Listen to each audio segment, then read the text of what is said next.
आपको सर्च करने के बाद, लॉगिन होने के बाद साइन अप करो, लॉगिन करो, और यहाँ पे सिर्फ आप EC2 ऐसे सर्च करोगे तो आपको EC2 का डैशबोर्ड दिखाई देगा यहाँ पे। पूरा स्क्रीन नहीं होता है क्या इसमें?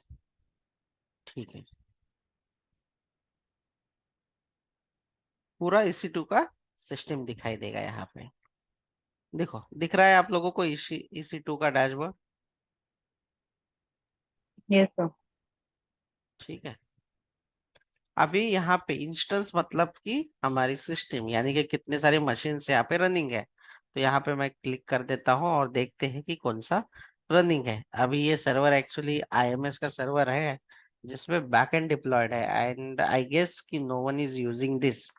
तो मैं इसे यहाँ पे आने के बाद, ठीक है, फिलहाल स्टॉप करने के बाद बाद में करते हैं। पहले नया इंस्टेंस क्रिएट करते हैं। तो डैशबोर्ड से भी आप नया क्रिएट कर सकते हो, लॉन्च इंस्टेंसेस भी कर सकते हो। यहाँ पे देखो, ऑप्शन दिया है लॉन्च इंस्टेंस। आप EC2 डैशबोर्ड से भी डायरेक्टली यहाँ से भी कर सकते हो, ऑप्शन है लॉन्च इंस्टेंस करो। इंस्टेंस इज नथिंग बट आपकी मशीन, ये सिस्टम है, ये आपका वर्चुअल मशीन बनेगा। यहाँ पे मैं लिख देता हूँ, मुझे यूजर मैनेजमेंट सर्विस के लिए तो UMS सर्वर करके मैं लिखता हूँ यहाँ पे। नाम आप कुछ भी दे सकते हो, या लिखते हैं वेब एप्लीकेशन, या एप्लीकेशन सर्वर लिख देते हैं, ऐप सर्वर। नाम में कुछ नहीं है। अब उसके बाद यहाँ पे चूज करना है कि आपको कौन सी OS इंस्टॉल करनी है। Amazon Linux, Mac OS, Windows. मैं आप लोगों को रिकमेंडेड करके दिखाऊंगा। आप जब सिस्टम बनाओगे तो विंडोज पहले देख के करो, ताकि क्या होगा कि आप लोग, हाँ, मेरे घर जैसी मैं जो यूज कर रहा हूँ वैसी एप्लीकेशंस यहाँ पे है, आपको वैसे फील आएगा। ठीक है। फिर यहाँ पे उबंटू, और ध्यान रखिए कि आपको फ्री टीयर एलिजिबल है या नहीं। अगर ये फ्री टीयर टीयर में ना हो, तो फ्री टीयर है तो पैसा लगेगा। वो तुरंत नहीं लगेगा, बट हो सकता है वो बता देगा आपको। अभी मैंने सिलेक्ट किया है यहाँ पे उबंटू, ये उबंटू को इंस्टॉल कर देगा। चलिए, सिस्टम तो हमने डिस्कस की है, तो सिस्टम के अंदर हम लोगों ने लेना है ऑपरेटिंग सिस्टम डिसाइड करना है। अगर यहाँ पे दिख रहे हो तो ये माइक्रो टाइप दिखा रहा है, जो कि ये बता रहा है कि फ्री में इसका T2 माइक्रो 1 GB मेमोरी दे रहा है, और CPU कितना दे रहा है, 1 CPU दे रहा है, और मेमोरी कितना दे रहा है, रैम कितना दे रहा है, 1 GB दे रहा है। ठीक है। अब इसे हमें, ये वर्चुअल पे बन रहा है, इसे हमें हमारे लोकल सिस्टम पे एक्सेस करने के लिए एक सिक्योरिटी फाइल की जरूरत होती है, जिसे हम लोग पेम फाइल भी बोल सकते हैं। आप यहाँ पे न्यू भी क्रिएट कर सकते हैं। तो मैं रिकमेंडेड करूंगा न्यू क्रिएट करो, और नाम दे दो। हमने ऐप सर्वर के लिए बनाया है, तो मैं लिख देता हूँ app server. PPK file and PEM file, ये SSH के साथ ही इस्तेमाल की जाएगी, ये सिक्योरिटी के साथ। ये आपके इस सिस्टम को लोकली एक्सेस करने की चाबी है। इसके बिना आप ये जो सिस्टम लोकली इस्तेमाल नहीं कर पाओगे। अगर लोकली इस्तेमाल नहीं कर पाओगे तो लोकल के जो फाइल्स है या कुछ कॉन्फ़िगरेशंस करने होंगे तो आप नहीं कर पाओगे, और आप कमांड्स यूज नहीं कर पाओगे यहाँ पे। ठीक है। तो ये अच्छे से संभाल के रखना। ये गया मतलब वो सिस्टम चली गई आपके हाथ से। और ये मशीन क्रिएट करने का काम जो है, ये डेवऑप्स का है।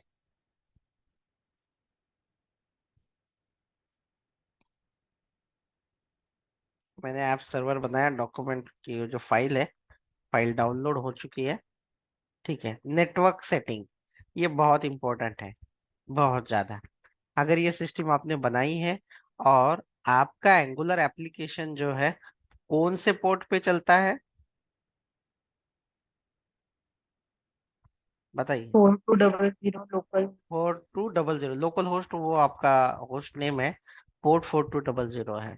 आपको यहाँ पे आके उसे अलाउड करना है, याद रखिए। वो कैसे कॉन्फ़िगर करना है ये आगे हम देखेंगे। और आपको SSD यानी हार्ड डिस्क कितना दी है मैक्सिमम फ्री में? 30 GB। हाँ, तो आप कितना यूज करना चाहते हैं इस मशीन के लिए? ऑब्वियसली ऑलरेडी एक मशीन है, तो मैं इसे 10 GB ही दे देता हूँ। अगर उतना खत्म तो आपकी सिस्टम खत्म। ठीक है, तो ये इस तरीके से आप बना लीजिए। स्टोरेज आपने क्या क्या सेट किया, देखो वापस से। ओएस सेट किया है। इंस्टेंस आपको क्या मिलेगा, मतलब रैम और सीपीयू आपने इसे एक्सेस करने की पेयर लिया है लॉगिन करने के लिए। नेटवर्क की सेटिंग में आपने अलाउड किया है ना? और 10 GB की हार्ड डिस्क आपने की हुई है। एंड देन फाइनली इंस्टेंस पे लॉन्च कर देंगे। अब ये इंस्टॉलेशन बैकएंड पे हो जाएगा। That's it. अभी ये यहाँ पे आप क्लिक कीजिए, ये नहीं तो EC2 वापस से आप वो डैशबोर्ड पे आइए। यहाँ पे आपको दोनों चीजें दिखाई देगी। मैंने यहाँ पे रनिंग का फिल्टर लगाया हुआ है, ये फिल्टर हटा देता हूँ। तो देखो, आपके अभी दो प्लेटफॉर्म दिखाई दे रहे हैं, आपके दो इंस्टेंस है। पहला जो ऑलरेडी IMS का बैकएंड या प्रोजेक्ट यहाँ पे डिप्लॉय है, और अब ये दूसरा वाला है। ठीक है, अब इसको इसको ओपन करेंगे तो आपको सारी सेटिंग्स की दिखाई देगी।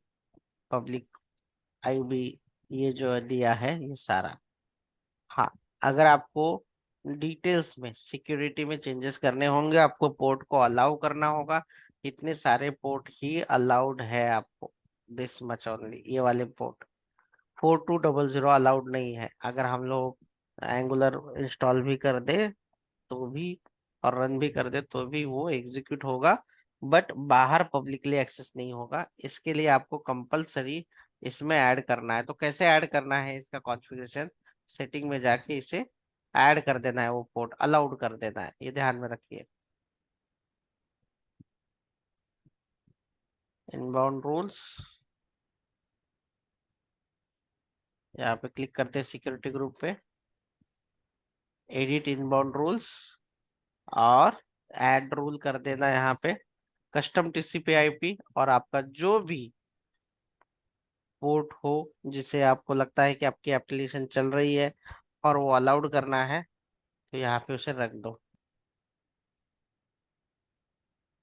0 एंड सेव। That's it. अब ये अलाउड हो, अगर ये अलाउड नहीं है तो एप्लीकेशन अलाउड नहीं। That's it. देखो यहाँ पे अभी रनिंग इंस्टेंसेस काउंट 2 हो चुके हैं। अभी इसमें हमें Node.js, angular CLI, VS code, जो भी कुछ इंस्टॉल करना है आप कर सकते हैं। अभी मैं इसे दो जगह से कनेक्ट कर सकता हूँ, एक मेरे लोकल सिस्टम से, और दूसरा AWS वालों ने यहाँ पे ही कनेक्ट करने का दिया है, बट रिकमेंडेड होता है लोकल से कनेक्ट करो अपने सिस्टम से। तो उसके लिए SSH कनेक्शन, जो SSH होता है, जैसे कि हमने अभी वो जो फाइल डाउनलोड की है वो SSH कनेक्शन वाली है, तो उसके लिए SSH क्लाइंट की जरूरत होती है। कौन से SSH क्लाइंट है जो कि वर्चुअल सिस्टम के साथ कनेक्ट करते हैं और कर सकते हैं? कौन से ऑप्शंस है? अभी हम लोग मोबा एक्स यूज करने वाले हैं, बट पहले पुट्टी यूज किया करते थे। इसका नाम है पुट्टी।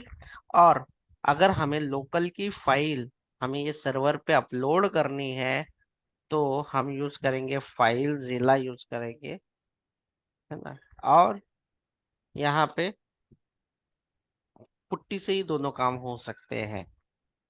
लेकिन हम मोबाइल्स यूज करेंगे कनेक्शन के लिए, कमांड करने के लिए, एक्सेस करने के लिए। और फाइल जिला यूज करेंगे, जो अगर कोई फाइल्स है, जैसे कि आप इसे कहते हैं, जो फाइल अपलोड करते हैं इसे SFTP क्लाइंट कहते हैं। ये कीवर्ड भी थोड़ा ये नेटवर्किंग में सिखाया जाता है, but then still SFTP client कहा जाता है। तो कौन से SFTP क्लाइंट है? फाइल जिला, WinSCP, इनमें से और भी ऐसे बहुत सारे हैं। लोकल सिस्टम से वर्चुअल सिस्टम में फाइल्स, या ये फाइल्स क्यों बोल रहा हूँ, क्योंकि लोकली अगर आप बिल्ड कर रहे हो और वो प्रोजेक्ट को आपको सर्वर पे डालना है, तो इनमें से कोई क्लाइंट या कुछ तो होगा जो आपके लोकल से सीधा सर्वर के फोल्डर में डाल सकोगे, तभी आपका एप्लीकेशन चलेगा।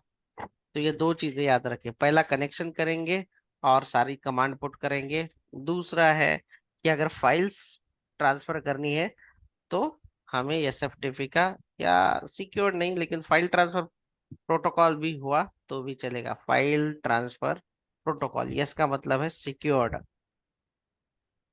ठीक है, तो मैं अभी मोबाइक्स जो है डाउनलोड करता हूँ, मोबाइक्स।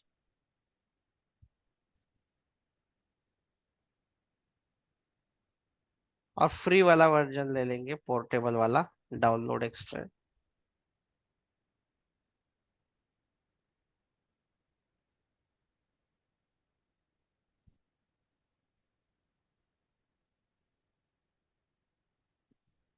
इसमें फाइल जिला नहीं होगा, तो फाइल जिला भी डाउनलोड करते हैं।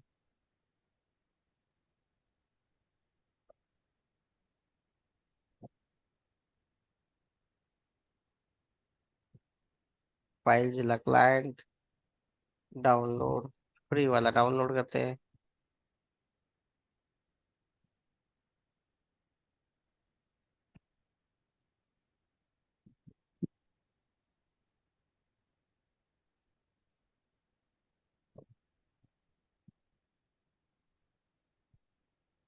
मोबाइल्स को एक्सट्रैक्ट करने के बाद आप मोबाइल स्ट्रीम को ओपन करोगे और यहाँ पे लिखोगे सेशंस पे क्लिक करोगे। सेशन पे क्लिक करने के बाद आपको एसएसएच कनेक्ट करना है। एसएसएच, यहाँ से भी एसएफटीपी का ऑप्शन दिया है उन लोगों ने, हमें अलग से फाइल जिला करने की जरूरत नहीं है शायद से। बट देन स्टिल एसएसएच यहाँ पे किया आपने। अब ये पूछ रहा है रिमोट होस्ट, यानी उसका आईपी एड्रेस या डोमेन नेम। तो हमने जो इंस्टेंस बनाया है ना, जो इंस्टेंस बनाया है उसका आईपी एड्रेस क्या है आपको बताना होगा। तो इसका आईपी एड्रेस क्या है, पब्लिक आईपी एड्रेस 4 ये वाला है। मैं इसे इस्तेमाल करूंगा एज अ होस्ट, और वो जो है कनेक्ट करने की कोशिश करता हूँ। देखो, specify user name, default user name इसका उबंटू है। ठीक है, डिफॉल्ट इसका उबंटू है। और यहाँ पे आपको आना है एडवांस एसएसएच में। कनेक्शन करने के लिए आपको बोलना है यूज प्राइवेट की, ऐसे। और प्राइवेट की यूज करके ये जो की हमने डाउनलोड की है, कहीं पे डाउनलोड की है क्या वो की, कहाँ पे रखी है वो की, ऐप ऐप ऐप, कहीं पे तो डाउनलोड की है यार, लोकेशन भूल गया हूँ मैं। शो इन द डेवऑप्स में, डॉक्यूमेंट में।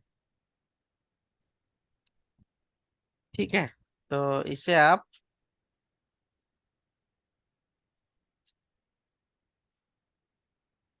App server open and okay करो।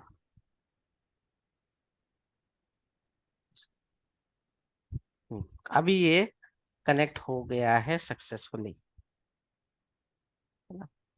अब इसके लिए आपको बेसिक लिनक्स की कमांड आनी चाहिए। जैसे कि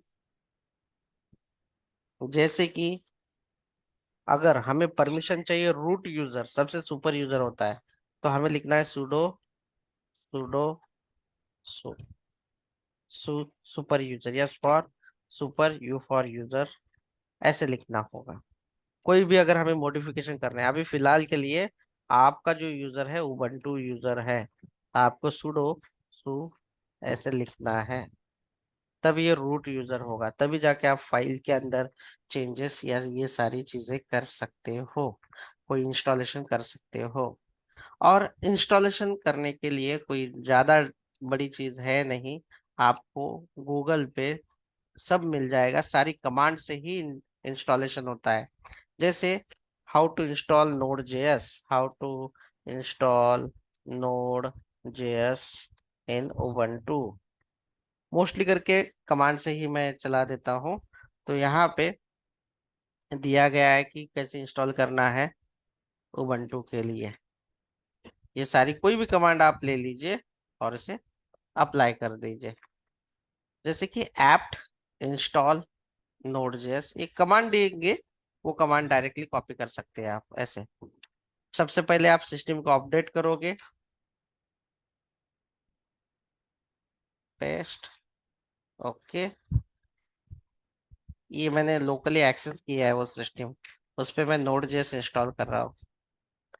उसके पहले अपडेट किया, अब नोड जेएस इंस्टॉल की कमांड चलाऊंगा मैं।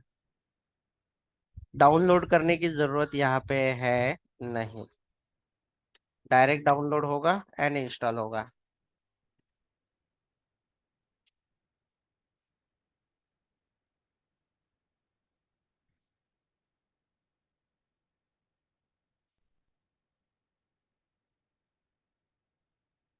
ठीक है, आप चेक कीजिए।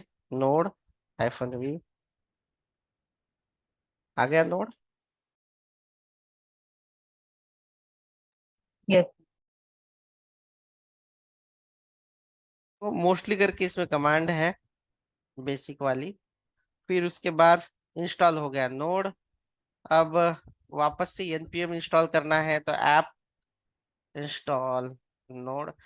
मुझे तो ना ये लिनक्स वाला सिंपल लगता है ये इंस्टॉलेशन ये करने के लिए, कंपेयर टू विंडोज। डाउनलोड करो, इंस्टॉल करो, इसमें कुछ नहीं, कमांड डालो, दैट्स इट, इतना ही है।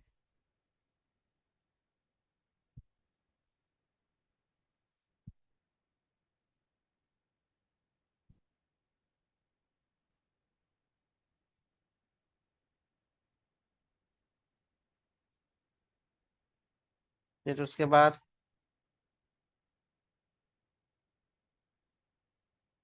बाकी की चीजें नहीं चाहिए, इतना काफी है। Install angular CLI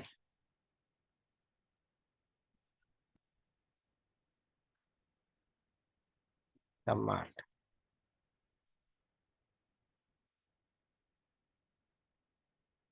Ubuntu, Ubuntu.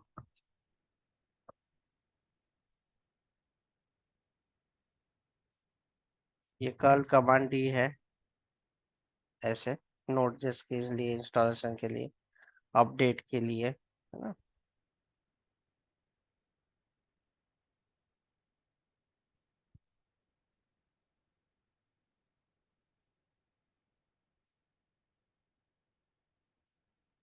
अब इसमें ये है कि हमारे पास 10 GB का स्पेस है।